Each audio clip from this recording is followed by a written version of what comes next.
Jack, it's been a long road, but we've made it. The last day of the Armour All Summer Grill here on speedcafe.com. It's one of the big questions that the fans have been asking for months now. Will the 12-hour be hurt by the lack of the big names, the likes of Craig Lowndes and Rick Kelly and Will Davison and Shane Van Gisbergen, who competed in that event previously? Will the event be hurt by it?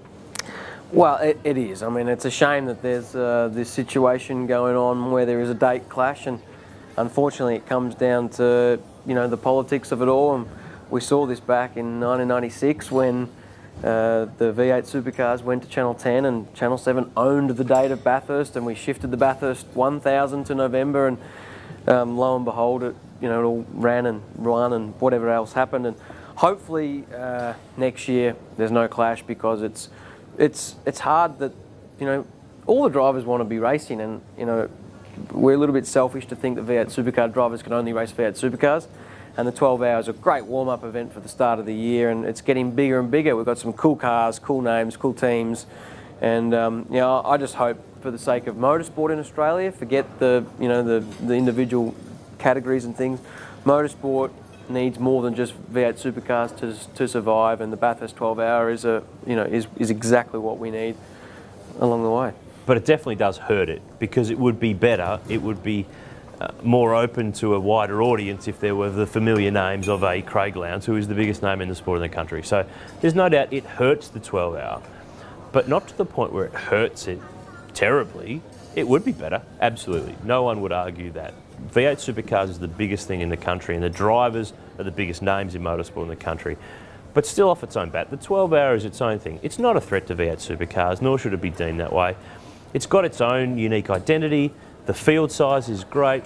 There's some really interesting cars. There's some really interesting drivers from overseas, plus some familiar guys, the John Bowers, the Steve Richards, the Craig Bairds. There's still going to be plenty to look at and see. But yeah, V8 supercar drivers would obviously add to that event, but I don't see it as a mortal wound to the 12-hour with those guys not being there. You can argue the politics either way. The fact is, it's happening. It's just how it is. Your experiences from 2014, you raced in Europe, you did the 12-hour. Now, unfortunately, you can't do the 12-hour next year. Past next year, would you love to make sure you can do that race? Oh, look, if dates permit, yeah, for sure. There's no doubt that I'm disappointed about 2015, but look, that's the way it's played out. We'll look for 2016 and beyond. It is a race that we all love being involved in, but of course this is our main income, and our main focus is V8 supercars. So long as dates don't clash, we don't have a problem. Also for yourself, you did a little bit of European racing, going to Spa. You'd love to do some more of that? Well, yeah, look, it's definitely, I spent my youth sort of, in Europe trying to crack the Formula One. It didn't happen. Of course, now later in life, you try and go back and have a bit of fun. And yeah, lucky enough to do the Spa 24-hour race. Quite amazing, because I've never raced anything over 12 hours. But yeah, look, great experience. Again, if time permits, dates permit, Roland gives me approval, I'd love to go back and do some more races, but more singular races. Like I'm not saying that I want to go over there and be based over there full time or long time. I just enjoy going over there and doing the one-off races and driving something different. It's keeping it fresh. Talking about Nissan and globally, they get to come here once a year and do the 12-hour. You were part of that in 2014, but not 2015. No, not 2015. For us, we've got our platform that we need to focus on, and that's right behind me. For yourself, though, going forward, you'd love to be part of the program like that once again, whether it's in Australia or overseas?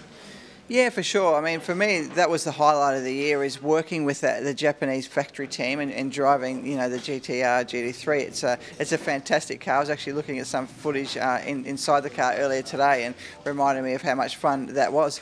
Not because this isn't fun, but just to do something different every now and then. And they've still got a fantastic, racing platform globally, and that does present opportunities. So if there is an opportunity for me to race something else that doesn't interfere with the V8 platform, then I'd love to do it.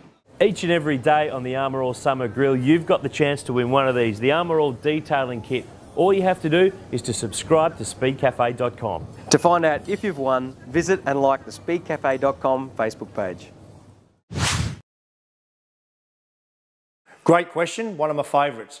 How do I know how often to wax my car? Well, there's a couple of ways. Firstly, it's very, very relevant to your environment. So if you've got a car that you're parking next to the beach or under a tree full of birds that are pooping on it all the time, or in any sort of harsh environment, even in the sun all day, you're simply going to have to do that more frequently than you would wax your car if it's parked in the basement all day. That's a no-brainer.